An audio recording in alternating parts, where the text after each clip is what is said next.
नमस्कार, आज की बात में आपका स्वागत है। आज एक बार फिर शुरुआत करेंगे पेपर लीक की खबर से। पेपर लीक के कारण आज फिर एक एग्जाम रद्द करना पड़ा। महाराष्ट्र पब्लिक सर्विस कमीशन ने आज ड्रग इंस्पेक्टर्स के एग्जाम को रद्द कर दिया। 22 मार्च को एग्जाम हुआ, 12 जून को रिजल्ट आया, जुलाई में इंटरव्यू हुए, 22 जुलाई को फाइनल रिजल्ट आया।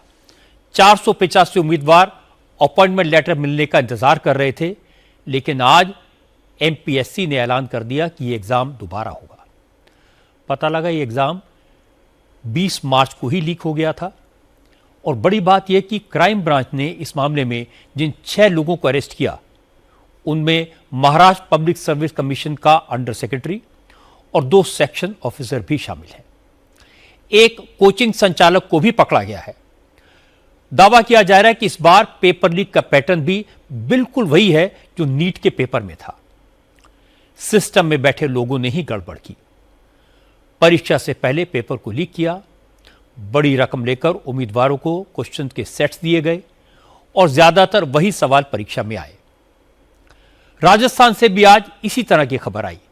राजस्थान में फिजिकल ट्रेनिंग इंस्ट्रक्टर की भर्ती में एक कैंडिडेट का सिलेक्शन हुआ।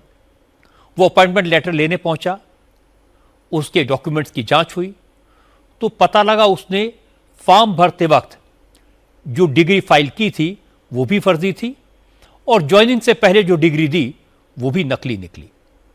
जांच आगे बढ़ी तो पता चला कि मध्य प्रदेश की एक प्राइवेट यूनिवर्सिटी का वाइस चांसलर ही फर्जी डिग्रियां बांटने का रैकेट चला रहा था। ये खबरें चिंता पैदा करने वाली हैं।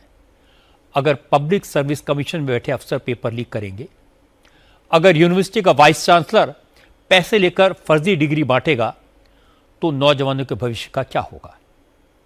महाराष्ट्र का पेपर लीक हो या मध्य प्रदेश में फर्जी डिग्री का मामला, इसमें जो खुलासे हुए हैं वो चौंकाने वाले हैं। मैं इसकी पूरी डिटेल आपके साथ शेयर करूंगा और पहले आपको बताता हूं एमपीएससी के पेपर लीक के बारे में। महाराष्ट्र में जो 485 नौजवान ड्रग इंस्पेक्टर की नौकरी पाने का सपना देख रहे थे, जिन्हें अपॉइंटमेंट लेटर का इंतजार था, अब उनका सपना टूट गया। उन्हें दोबारा एग्जाम देना पड़ेगा क्योंकि सरकार ने 22 मार्च को हुए इस इम्तिहान को रद्द करने का फैसला किया है। इस एग्जाम का प्रोसेस 1 साल से चल रहा था। ड्रग इंस्पेक्टर की पोस्ट के लिए पिछले साल जुलाई में विज्ञापन जारी हुआ। 22 मार्च को महाराष्ट्र के 6 डिविजनल डिस्ट्रिक्ट हेडक्वार्टर में ऑफलाइन एग्जाम हुआ। रिजल्ट जून में आ गया। पिछले महीने इंटरव्यू हो गए, फाइनल रिजल्ट डिक्लेयर हो गया। लेकिन अब कहा जा रहा है कि रिटर्न एग्जाम का पेपर परीक्षा से 2 दिन पहले 20 मार्च को ही लीक कर दिया गया था। हैरानी की बात है कि पेपर लीक की शिकायत की गई थी, लेकिन महाराष्ट्र पब्लिक सर्विस कमीशन ने उस समय से गंभीरता से नहीं लिया। भर्ती के प्रोसेस को जारी रखा। 485 कैंडिडेट को सफल डिक्लेयर कर दिया, लेकिन इस दौरान एग्जाम में गड़बड़ी के सबूत सामने आ गए। कुछ आरटीआई एक्टिविस्ट के साथ साथ शरद पवार के भतीजे रोहित पवार ने भी इस मामले को जोर शोर से उठाया। प्रेशर में आकर एमपीएससी ने जांच करवाई। जांच मुंबई क्राइम ब्रांच को सौंप दी गई और मुंबई पुलिस ने अपनी प्राइमरी रिपोर्ट में माना कि पेपर लीक तो हुआ था, लेकिन इसकी वजह से सिर्फ एक कैंडिडेट को फायदा मिलने के सबूत मिले। क्राइम ब्रांच ने इस केस में 6 लोगों को अरेस्ट कर लिया और इसके बाद एमपीएससी के पास सारे एग्जाम को रद्द करने के अलावा कोई चारा नहीं बचा। एग्जाम रद्द हो गया, लेकिन रोहित पवार इससे संतुष्ट नहीं है। उनका दावा इस खेल में बड़े बड़े लोग शामिल हैं। 40-40 लाख रुपए लेकर पेपर कैंडिडेट्स को दिया गया, लेकिन सरकार इस मामले को दबाने की कोशिश कर रही है। रोहित पवार ने कहा कि छोटे अफसरों को गिरफ्तार करने से कुछ नहीं होगा। आयोग के अध्यक्ष और सेक्रेटरी को तुरंत हटाया जाए और उनके रोल की भी जांच की जाए। नौकरी हासिल करने के लिए फ्रॉड करने का एक और एग्जाम्पल आपको दिखाता हूं। लोग बेईमानी के कैसे कैसे नए नए तरीके ईजाद कर लेते हैं, ये सुनकर आप चौंक जाएंगे। राजस्थान में एक शख्स ने फर्जी डिग्री की मदद से नौकरी हासिल कर ली। हैरानी की बात यह है कि एक नौकरी के लिए 2-2 फर्जी डिग्रियां लगाई गई। यह मामला राजस्थान के सांचौर का है, भारमल राम से जुड़ा है। भारमल राम ने दिसंबर 2022 में राजस्थान सरकार के फिजिकल ट्रेनिंग इंस्ट्रक्टर एग्जाम के लिए अप्लाई किया।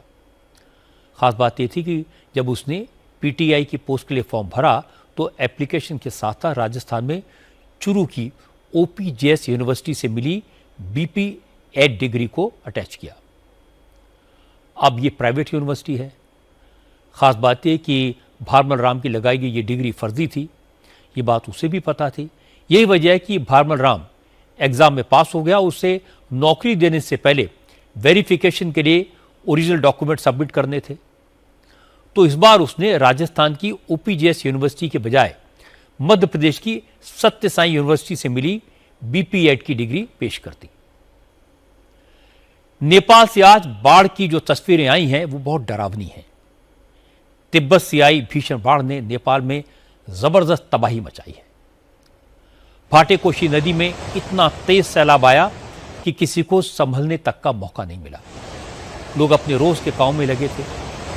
किसने सोचा भी नहीं था अगले 30 सेकंड में मौत उन पर सैलाब बनकर झपटने वाली है। न किसी को पहले से ऐसा कुछ अंदेशा था। शांत बहरी नदी में अचानक 100 फीट ऊंचा बहाव आया।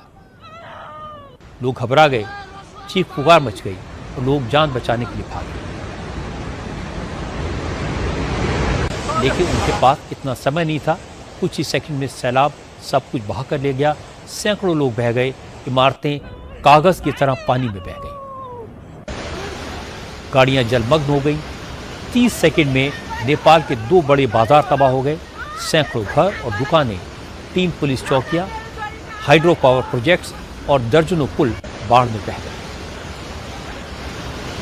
बाढ़ की चपेट में आने से 500 से ज्यादा लोग लापता हैं, जिनमें नेपाल पुलिस और आर्म फोर्सेस के 50 से ज्यादा जवान भी शामिल हैं।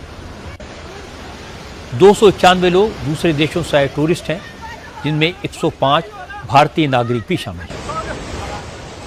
ज्यादातर लोग कैलाश मानसरोवर की यात्रा करने निकले थे। नॉर्थ रसुआ में बॉर्डर आउटपोस्ट पर तैनात नेपाल आर्म पुलिस फोर्स के 4 जवान भी अचानक आई बाढ़ के बाद से लापता हैं। अब तक 98 से ज्यादा लोगों की मौत कंफर्म हो चुकी है।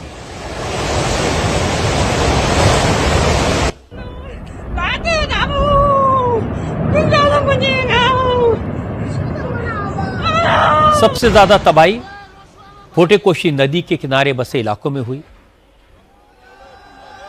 नदी के रास्ते में आने वाला सब कुछ सैलाब में बह गया। अब बात करते हैं उत्तर प्रदेश की सियासत की। यूपी में योगी आदित्यनाथ ने महिलाओं के लिए स्कीम लॉन्च की तो अखिलेश यादव भी मैदान में कूदे। चुनाव से पहले महिलाओं के लिए घोषणाओं की झड़ी लगा दी। योगी ने कल ही 60 साल से ज्यादा उम्र की महिलाओं को फ्री बस सर्विस देने का ऐलान किया था। आज योगी रक्षाबंधन पर महिलाओं को स्कीम का तोहफा देने के लिए आए। ऐलान किया कि राखी के मौके पर महिलाओं के लिए 3 दिन तक बस सर्विस फ्री रहेगी। उनके साथ जाने वाले किसी भी सदस्य का टिकट नहीं लगेगा। योगी ने कहा कि उनकी सरकार महिलाओं का पूरा ख्याल रखेगी। इस दौरान योगी ने अखिलेश को भी निशाने पर लिया और योगी ने कहा कि यूपी की महिलाएं वो दौर नहीं भूली हैं जब वो न घर में सुरक्षित थी, न बाहर उनकी सुरक्षा की कोई गारंटी थी। महिलाओं के लिए कोई सुविधा नहीं थी, न पानी था, न बिजली। महिलाओं से जुड़ी योजनाओं पर समाजवादी पार्टी के माफिया डाका डालते थे। ओवैसी ने हैदराबाद में मंच सजाया, हिजाब को मुद्दा बनाया और मोदी ने कहा कि हिजाब पर इलाहाबाद हाईकोर्ट का फैसला सरासर गलत है। किसी अदालत को हक नहीं है कि वो मुसलमानों के मजहब में दखल दे। इसके बाद ओवैसी अपने मुद्दे पर आए। ओवैसी ने कहा वक्त आ चुका है, मुसलमानों को अपनी क़यादत तैयार कर लेनी चाहिए, मुसलमानों को एकजुट हो जाना चाहिए। जैसी ताकत बिहार चुनाव में दिखाई वैसी ही ताकत यूपी में भी दिखानी चाहिए। राहुल गांधी ने मनुस्मृति के नाम पर सियासत शुरू की थी, जिसका फायदा बीजेपी ने उठाया। आज असदुद्दीन ओवैसी ने इस मुद्दे को और भी हवा दे दी। राहुल गांधी ने महिलाओं को लेकर लिखे गए शब्दों को कोट किया तो ओवैसी ने दलितों को लेकर लिखे गए श्लोक को कोट किया। ओवैसी ने कहा कि आरएसएस मनुस्मृति को भारत का संविधान बनाना चाहता था। संघ से जुड़े कई नेता इसके सपोर्ट में थे। उन्होंने कहा कि संघ और बीजेपी को अगर मनुस्मृति से इतना ही प्यार है तो वो इसके चैप्टर 7 में दलितों को लेकर क्या लिखा है ये जनता को खुलकर बताएं। एक बड़ी खबर पंजाब की सियासत से आई है। अकाली दल के अध्यक्ष सुखबीर सिंह बादल ने आज पंजाब विधानसभा चुनाव के लिए अपना कैंपेन स्टार्ट कर दिया। मुक्तसर साहिब में पंजाब बचाओ रैली को एड्रेस करते हुए सुखबीर आम आदमी पार्टी और कांग्रेस पर जमकर बरसे। खास बात है कि रैली में उन्होंने जेल में बंद सांसद अमृतपाल सिंह पर भी अटैक किया। हालांकि अपनी स्पीच का ज्यादा समय उन्होंने मुख्यमंत्री भगवंत मान पर फोकस किया। सुखबीर बादल ने कहा कि भगवंत मान सिख धर्म का अपमान करते हैं, शराब पीकर गुरुद्वारों में जाते हैं, सिख महापुरुषों का अपमान करते हैं, फिर भी विपक्षी पार्टियों के निशाने पर भगवंत मान के बजाय अकाली दल होता है। बादल ने कहा कि भगवंत मान ने अपने 5 साल चुटकुले सुनाने में ही निकाल दिए, पंजाब के विकास के लिए कुछ नहीं किया। संघ प्रमुख मोहन भागवत आज अमेरिका पहुंचे। न्यूयॉर्क के मेडिसन स्क्वायर में 29 अगस्त को उनका कार्यक्रम है। 5,000 से ज्यादा भारतीय जुटेंगे, लेकिन उनके पहुंचते ही इस प्रोग्राम को लेकर विवाद शुरू हो गया।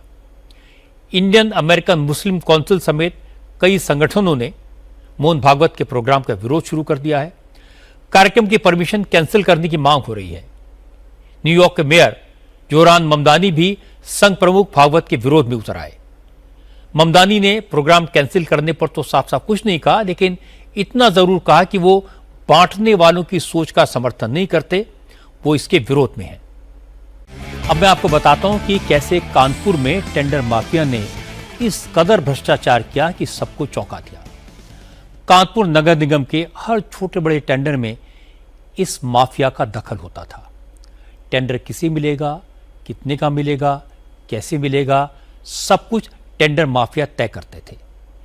इस सिंडिकेट में 10 से 12 कॉन्ट्रैक्टर शामिल थे। इनके खिलाफ बोलने की हिम्मत किसी में नहीं थी, लेकिन कानपुर में नगर निगम के कामों पर जब सवाल उठा, योगी आदित्यनाथ ने सख्ती दिखाई। म्युनिसिपल कमिश्नर ने जांच की और जांच में टेंडर माफिया के सिंडिकेट का खुलासा हुआ। 3 लोगों को पुलिस ने गिरफ्तार किया, लेकिन मास्टरमाइंड गोविंद शर्मा फरार हो गया। इसके सिंडिकेट में संदीप जैन, रंजन वाजपेयी समेत 10 से 12 छोटे बड़े ठेकेदार शामिल हैं। गोविंद शर्मा फर्जी फर्मों का रजिस्ट्रेशन कराता था, ठेकों को मैनेज कराता था। उसने ऐसी कई फर्मों का रजिस्ट्रेशन कराया जिनके पास रोड कंस्ट्रक्शन जैसे कामों के लिए प्लांट और रिसोर्सेज तक नहीं थे। अब मैं आपको इंडिया के मिलेनियम सिटी गुरुग्राम की बदहाली की ऐसी तस्वीरें दिखाता हूं। ऐसी तस्वीरें जो बारिश के बाद सड़कों पर वाटर लॉगिंग की तस्वीरें हैं, गड्ढों की तस्वीरें हैं, ट्रैफिक के जाम की तस्वीरें हैं। हर साल आती हैं और इस साल भी गुरुग्राम की तस्वीरें बिल्कुल सेम हैं। गुरुग्राम में बारिश हुई, वाटर लॉगिंग हो गई, सड़कें डूब गई, सड़कों पर 20 फीट का गड्ढा बन गया। गुरुग्राम की इस हालत को लेकर अब सियासत भी शुरू हो गई। गुरुग्राम से सांसद राव इंद्रजीत सिंह ने बदहाली के लिए कांग्रेस की सरकार को जिम्मेदार ठहरा दिया। राव इंद्रजीत सिंह ने आरोप लगाया कि हरियाणा में जब कांग्रेस की सरकार रही तो गुरुग्राम में डेवलपमेंट के नाम पर करप्शन हुआ, बिल्डर्स ने जमीनों पर कब्जे कर लिए, नदी नालों पर इलीगल कंस्ट्रक्शन हुए, जिसकी वजह से गुरुग्राम का सुएज सिस्टम और ट्रैफिक मैनेजमेंट बर्बाद हो गया। अब बीजेपी की सरकार कंडीशन सुधारने की कोशिश में लगी है।